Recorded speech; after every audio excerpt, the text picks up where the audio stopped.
Shalom Bapak Ibu Saudara, kita semua memiliki ketakutan kita tersendiri.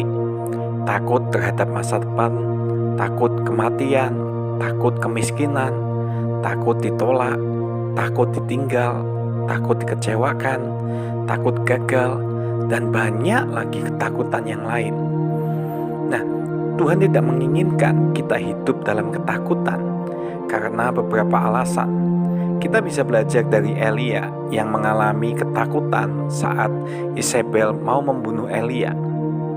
Di dalam 1 Raja-Raja 19 ayat 1-2 dikatakan bahwa ketika Ahab memberitahukan kepada Isabel segala yang dilakukan Elia dan perihal Elia membunuh semua nabi itu dengan pedang, maka Isabel menyuruh seorang suruhan mengatakan kepada Elia, "Beginilah kiranya para Allah menghukum aku, bahkan lebih lagi daripada itu, jika besok kira-kira pada waktu ini aku tidak membuat nyawamu sama seperti nyawa salah seorang dari mereka itu." Pada ayat selanjutnya dikatakan, maka takutlah ia, Elia, menjadi takut karena nyawanya terancam. Apa yang terjadi ketika kita diliputi roh ketakutan? Yang pertama, itu akan menjauhkan kita dari Tuhan. Maka takutlah ia lalu bangkit dan pergi menyelamatkan nyawanya. Dan setelah sampai ke Beersheba yang termasuk wilayah Yehuda, ia meninggalkan bujangnya di sana. Elia segera memikirkan dirinya sendiri saat dia takut. Dia segera pergi demi menyelamatkan nyawanya. Bahkan dia meninggalkan pelayannya. Padahal Elia baru saja menerima mujizat Tuhan saat dia diperhadapkan dengan nabi-nabi Baal dan membuktikan kebesaran Tuhan sehingga nabi-nabi Baal dibunuh. Nah, ketika kita takut, kita akan lupa akan mujizat-mujizat dan kebaikan-kebaikan Tuhan. Pikiran kita menjadi buram. Kita tidak berpikir jernih.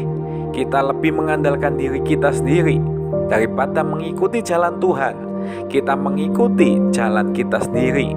Ketakutan akan menjauhkan kita dari Tuhan. Nah, yang kedua, ketakutan itu akan menghilangkan sukacita dan membuat kita pesimis. Di dalam 1 Raja-Raja 2 ayat 4 dikatakan, tetapi ia sendiri masuk ke padang gurun sehari perjalanan jauhnya, lalu duduk di bawah sebuah pohon arak. Kemudian ia ingin mati, katanya, "Cukuplah itu sekarang ya Tuhan, ambillah nyawaku, sebab aku ini tidak lebih baik daripada nenek moyangku." Nah, Bapak Ibu Saudara, yang terjadi selanjutnya adalah kalau kita dikuasai oleh roh ketakutan adalah kita akan melupakan janji-janji Tuhan. Kita mulai depresi, kita merasa tidak ada harapan, kita kehilangan sukacita kita akan jadi lebih pesimis, pikiran-pikiran negatif merasuki kita. Bahkan Elia sendiri mengeluh kepada Tuhan untuk supaya Tuhan itu mengambil nyawanya. Ketika kita takut tidak akan mendapat jodoh mungkin, kita akan semakin pesimis dan merasa tidak akan menemukan orang yang tepat. Lalu kalau kita takut akan masa depan kita akan pesimis memiliki masa depan yang baik. Jadi rasa takut akan membutakan kita sehingga hidup kita menjadi negatif dan kita melupakan janji-janji Tuhan. Nah, yang ketiga, roh ketakutan itu akan membuat kita tidak peka dengan mujizat Tuhan. Di dalam 1 Raja-Raja 2 ayat 5-6 dikatakan, sesudah itu ia berbaring dan tidur di bawah pohon arang itu. Tetapi tiba-tiba seorang malaikat menyentuh dia serta berkata kepadanya, "Bangunlah, makanlah." Ketika ia melihat sekitarnya, maka pada sebelah kepalanya ada roti bakar dan sebuah kendi berisi air. Lalu ia makan dan minum, kemudian berbaring pula. Jelas-jelas Bapak Ibu Saudara, seorang malaikat datang kepada Elia dan memberikan mujizat Tuhan kepadanya dengan memberikan makanan. Tapi respon Elia sangat biasa sekali. Dia tidak bersyukur, dia tidak tercengang, Dia hanya makan dan minum, kemudian berbaring pula. Saat ketakutan melanda kita, kita bukan hanya melupakan janji-janji Tuhan, tapi kita tidak peka terhadap perbuatan Tuhan atas hidup kita, Bapak Ibu Saudara.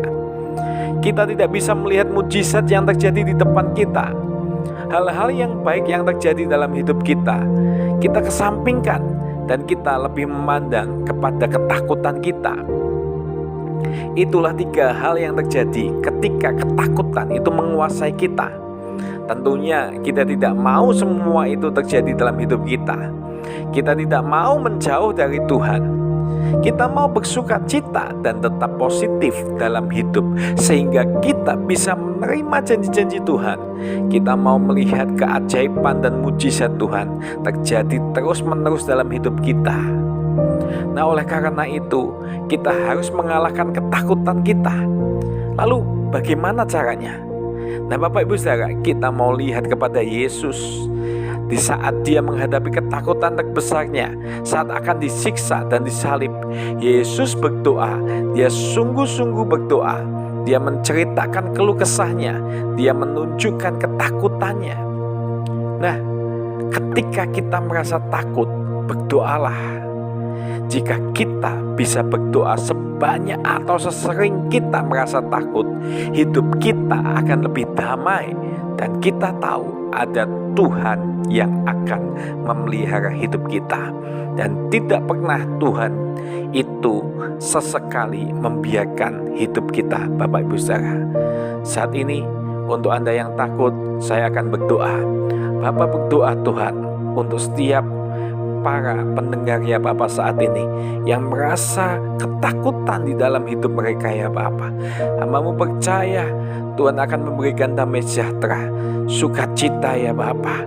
Dan Tuhan akan memberikan Tuhan roh keberanian dari Roh Kudus itu ya Bapak, akan menyertai setiap anak-anak Tuhan yang percaya dan berdoa kepada Tuhan. Terima kasih Tuhan, hanya dalam nama Tuhan Yesus kami telah berdoa dan mengucap syukur. Haleluya. Amin.